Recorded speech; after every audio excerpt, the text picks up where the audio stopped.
afraid. If YFN Lucci would have had this, they would have won the war quick.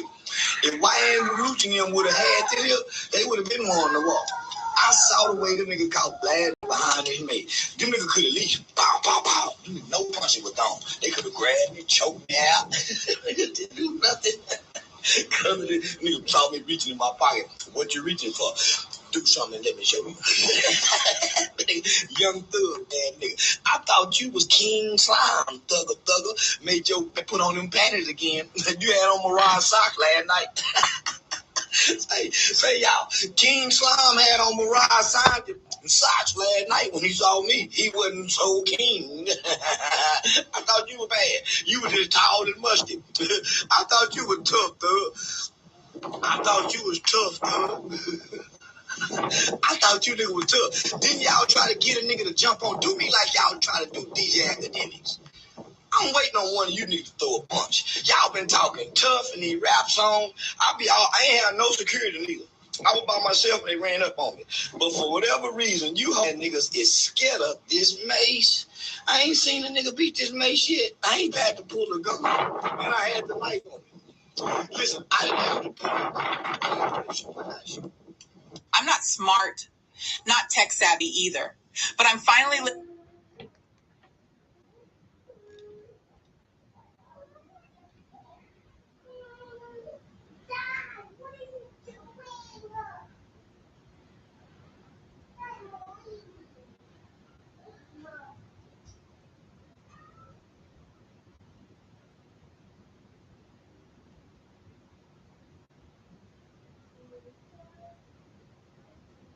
I ain't had no security. I was by myself and they ran up on me. But for whatever reason, you niggas get scared of this mace. I ain't seen a nigga beat this mace yet. I ain't had to pull the gun. And I had to like... You know the ball pit is very cold. Should I have my socks off? Why you got your socks off? Go put them back on. Got a real, and I fucked it last night. It was drying with me.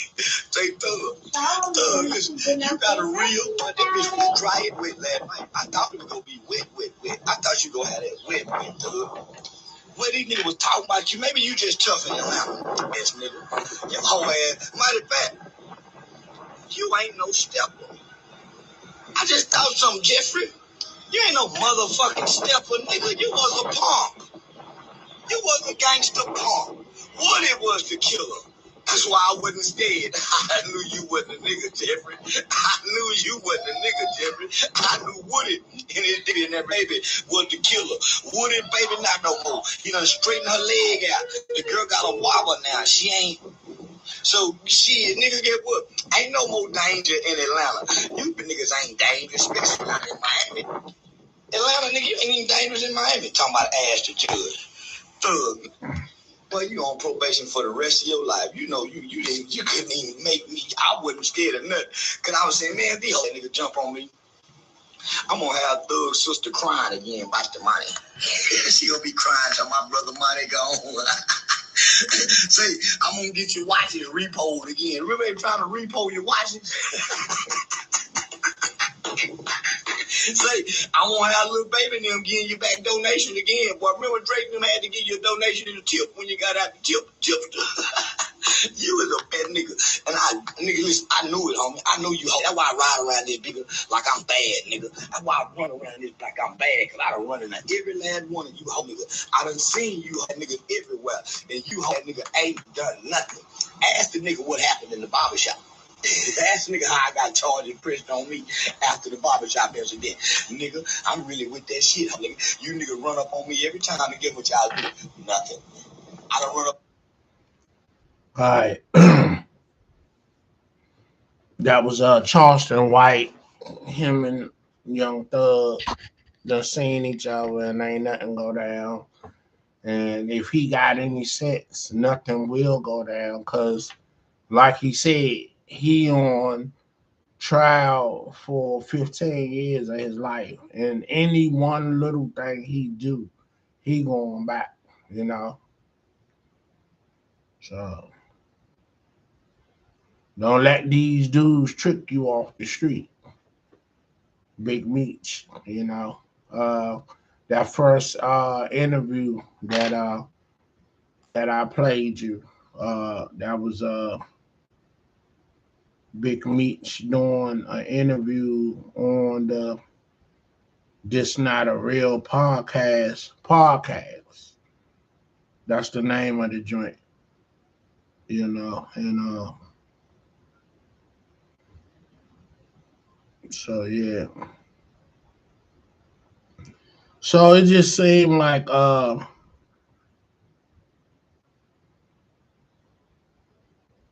Meech back on the scene, and I like what he said.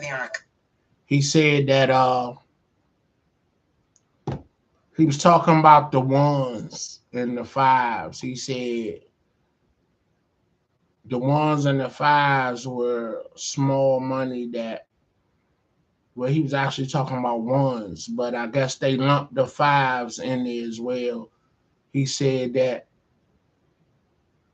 5,000 worth of ones was too long to count, and it was a stack of money that didn't amount to nothing. I mean, like, now when dudes talk like that, they got money. $5,000 of ones add up to no money, right? You know, but I get what they're saying. It's just a lot of money, but it's like you can have a lot of pennies, and you know what I'm saying. You can have $100 of pennies. I mean, it's just a lot of pennies. But if you got 100 quarters, or it's more money than just a penny. I mean, you see the logic in that. So that's what he was saying about the ones. It was just a lot of paper and stacked up money that didn't really amount to nothing. So they decided to throw that money and give it away. And what you're doing is making relationships, and you know you're stacking your brand. And now, he was like, shoot, we had $10,000 worth of ones, and we throw it to the strippers, and now you got a friend for life, because you took care of these individuals. And now, if they did ever get out the rut of being part of that lifestyle and created something big, like a lot of women that go to the nightclub and get in that life, they students. They'll go on to be doctors and lawyers, those that's ambitious and motivated. But so you got a friend for life that you done gave someone $10,000 in ones like 2-3 times a night. Well, within the week. I remember seeing a video where they stopped a woman in a minivan. She was a stripper, stripping for 10 years, and she saved $1 million. And, you know, uh, the Fed, well, police, not the feds, but they stopped her. And, I guess whatever reason they checked her van, and she had $1 million of money that she saved for 10 years in shoe boxes. So they took her in, and she pleaded her case and said, look, I'm a dancer and I saved all my money. So this is where this money coming from. You know what I'm saying? And, I done left the business. I'm trying to have a fresh start in life and do something constructive, something meaningful, then take off her clothes and let men, you know, wag their tongue at me all night. So anyway, she won her case that they was trying to say she did something illegal, but stripping is not illegal. It's a legal uh, way of getting money. And what's so crazy, you know, I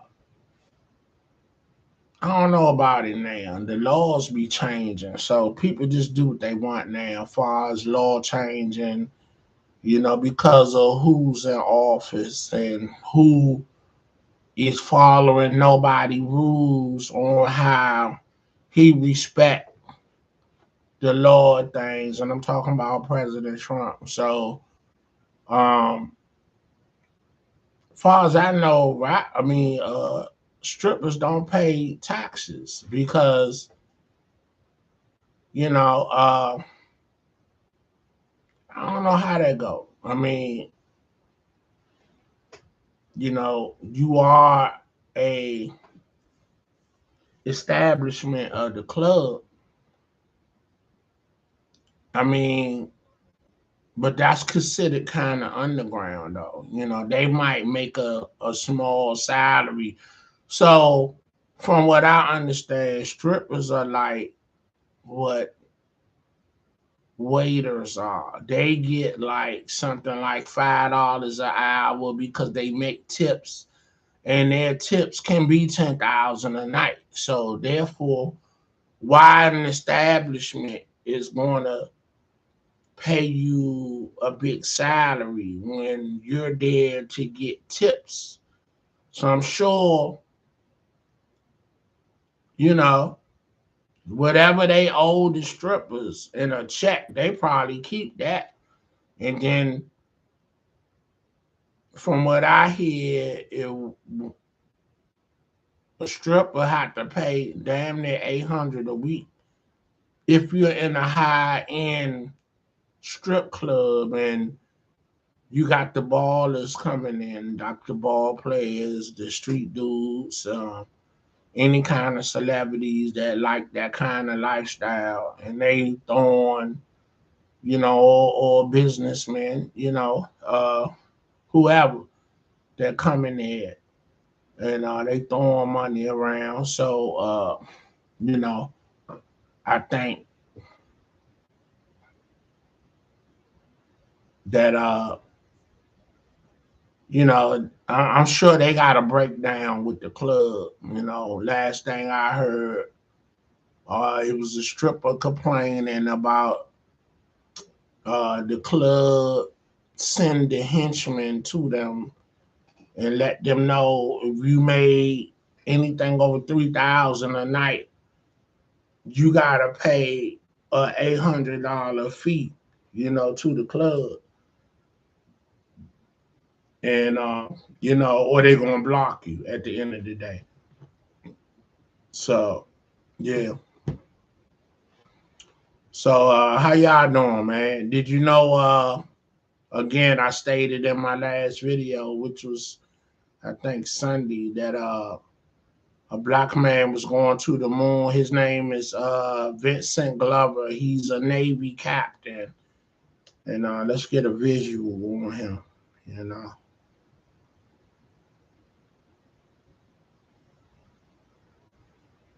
let's get a visual. That's him right there.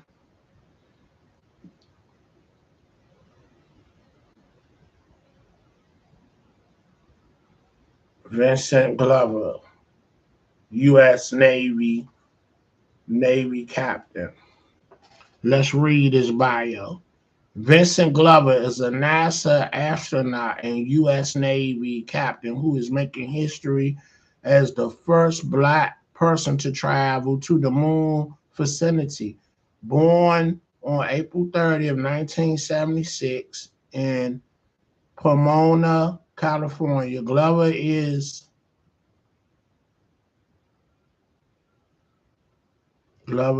a veteran of four spacewalks and has spent 168 days in space. He piloted the SpaceX Crew Dragon to the International Space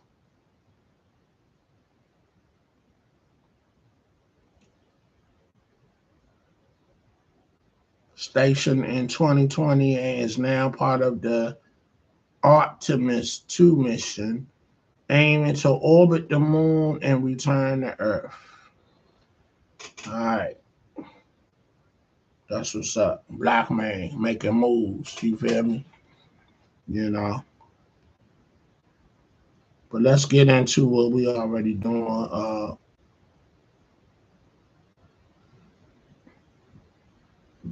Let's see what's on deck in the news. You know,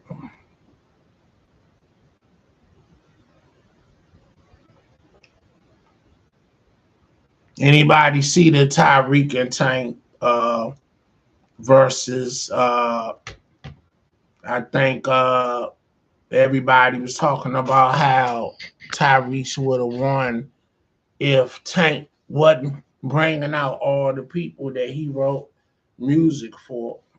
You know, and to me, Tyrese showed showmanship. Like when I go see people, I want to be entertained. You know what I'm saying? Tank was up there trying to be, and this is his gimmick. He want to cater to the ladies and put on the show, and really, you know, uh, cater to them. Like trying to be super smooth and to the point he come off corny. I done heard people say that he's a corny dude trying to cater to the ladies instead of trying to put on an all out performance and a show. He just stand there trying to sing and is the ladies this, is the ladies that. I mean, as he should, but as a man, I mean, I'm trying to enjoy you sing.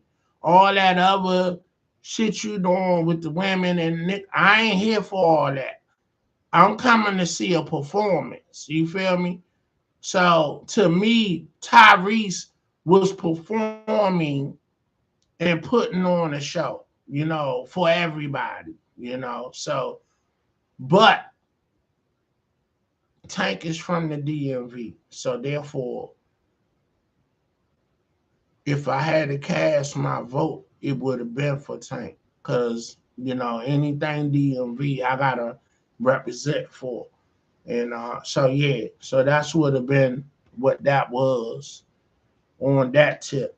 You know what I'm saying? Tyrese had his ladies on deck, his girlfriend and her girlfriends on the stage with him, you know what I'm saying? You know, and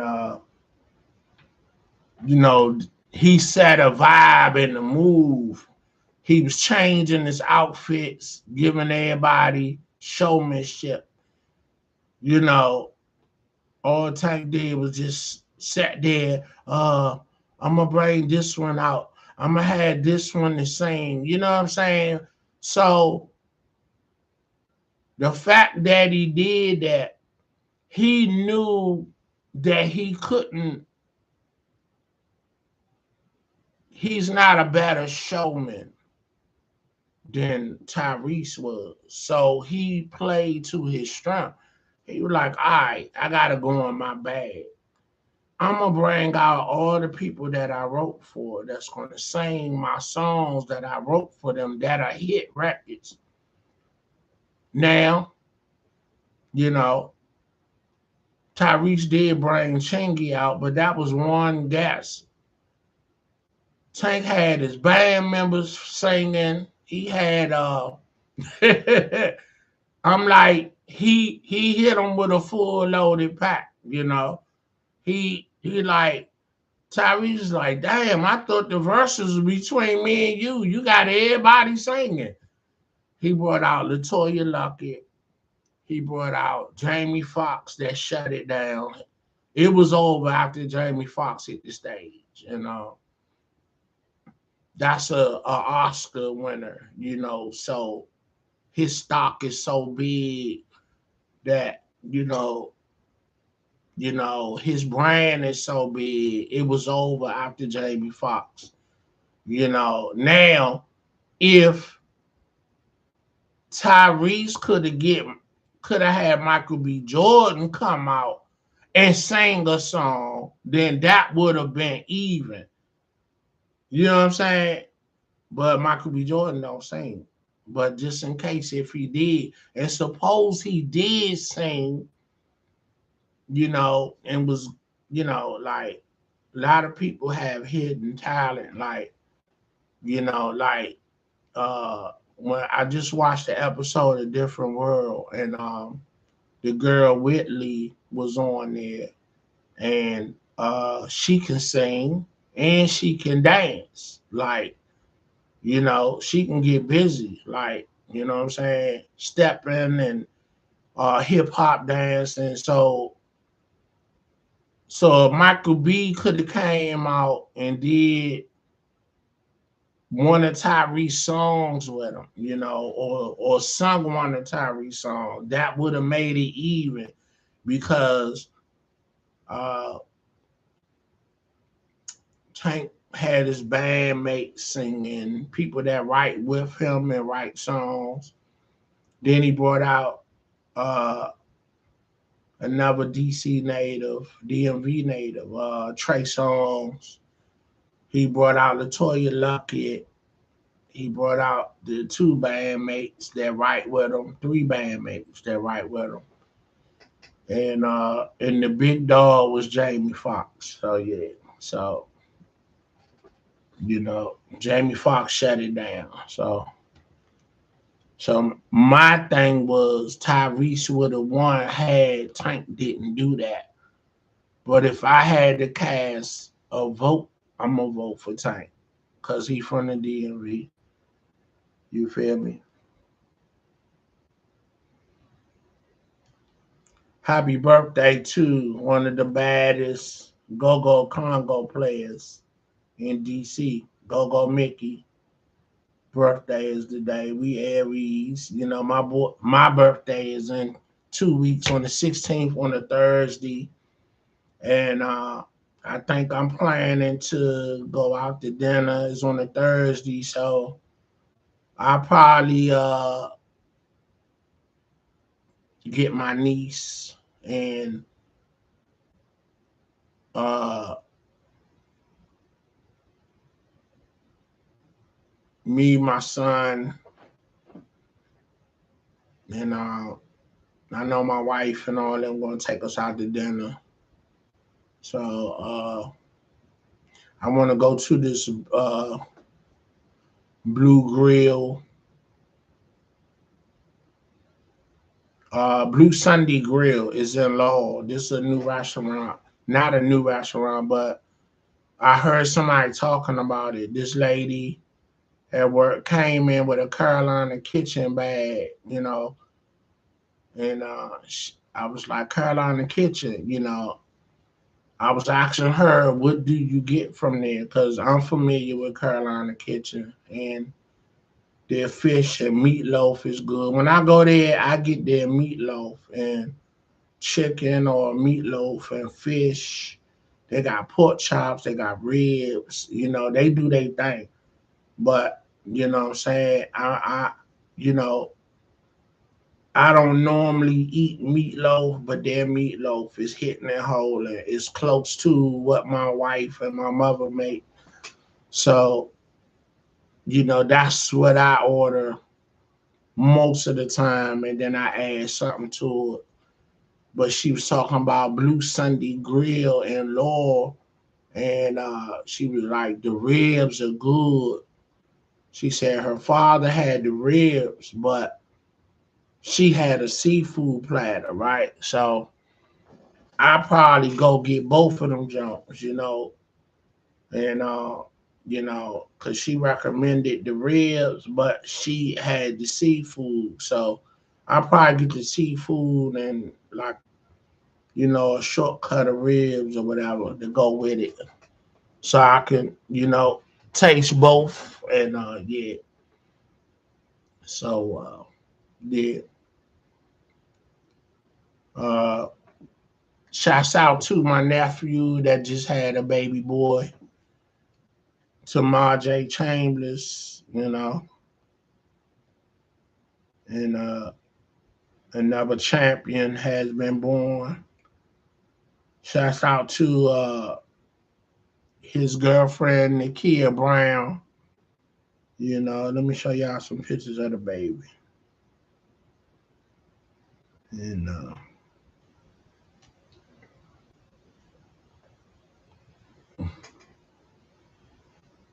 little baby Tamar J. You know what I'm saying? Yeah, that's my little man.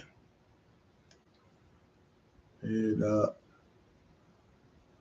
yes, it's me at the hospital, me and the wife. And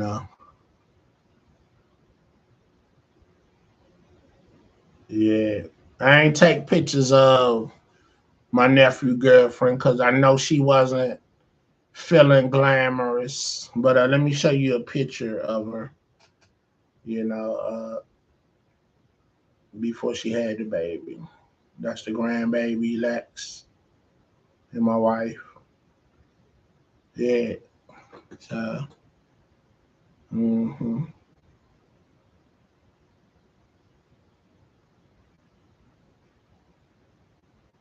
Yeah, yeah.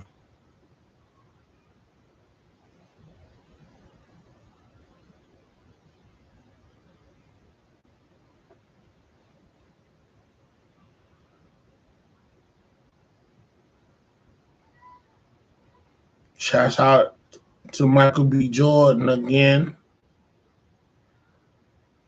for winning the Oscar. So that's the baby name, Tamar Chambers, right there. My sister had kids, and they all names was T. Started with the T. So her name is Tamika Chambers, and she had Tamia Chambers, which is my niece, Tamani Chambers, and he has a son named Tamani Jr. Now, Tamari is my nephew's son, and now Tamaje is my young nephew. That's his son. And my nephew name is Tamonte. And then if you following college football, if you following college football, I have a little cousin that play for Ole Miss, and his name is Trinidad Chambers. So yeah, so that's my nephew and his girlfriend, and they pregnant, you know, and that's me looking pregnant. I got do me some setups to lose that stomach. Oh man, that's a big kid. That's the biz. That's from all them brews, but it's all good. You know, yeah. My nephew is a champion basketball player from high school and street ball. All together he got 4 titles that he done won. You know what I'm saying, in school, and he just recently he won 2 MVPs. No, is he 3 time MVP or 2 time? Yeah, 2 time MVP. He was JV MVP when he got to high school. He hit 30 points, won the game, and he was in a tournament. It was an unsigned senior tournament. The showcase. He was at a showcase, and he hit 50 points. You know, so he was the MVP of the unsigned seniors, and that's him and Pernell Motley, who played for Oklahoma and got drafted, well, undrafted to Tampa Bay Buccaneers. He played with Brady, and Tampa Bay went on to win the Super Bowl. But young nephew, was getting impatient and asked to get traded by the bye. By the time the bye week came and they was like shaky, they didn't think Tom Brady was gonna spread his magic. He asked to get released. And San Francisco came and got him. And when they came back off the bye week, Tampa went on a run and won the Super Bowl. So Tom Brady, the GOAT of football, proved that he could win a Super Bowl without Belichick.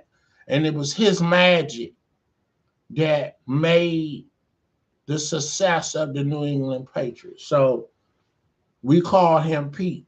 So Purnell went to Frisco and missed out on that Super Bowl ring. You know what I'm saying? Because he got himself traded because he wasn't getting no playing time. He was undrafted. He was playing he was on the roster and he was part of the team, but he wasn't getting no playing time on the strength that you got all stars like Pro Bowlers in front of you. His position was a corner. So he did his thing at Oklahoma. He came out with Jalen Hurts in 2021. He played with Kyler Murray. What's the boy name? Uh, uh, uh, the Tampa Bay quarterback now. The white dude. Oh man, I can't think of his name. But anyway, he played with Hurts. Everybody that was at uh, uh, he played with Hollywood Brown, C.D. Lamb, and let me find out.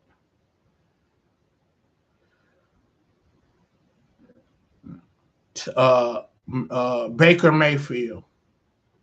So he played with all them guys, and Orlando Brown Jr.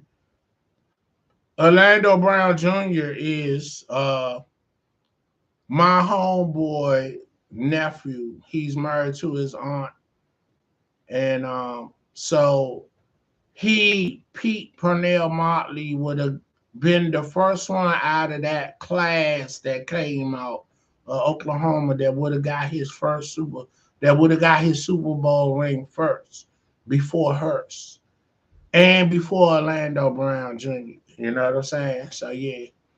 So you live and you learn, and he went on to play for Denver.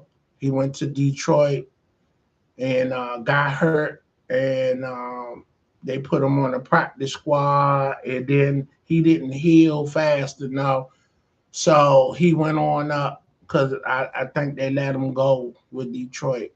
So he went up to the Canadian League, made some noise, and got hurt again. And the doctor like, look, man, you can't keep on having these surgeries.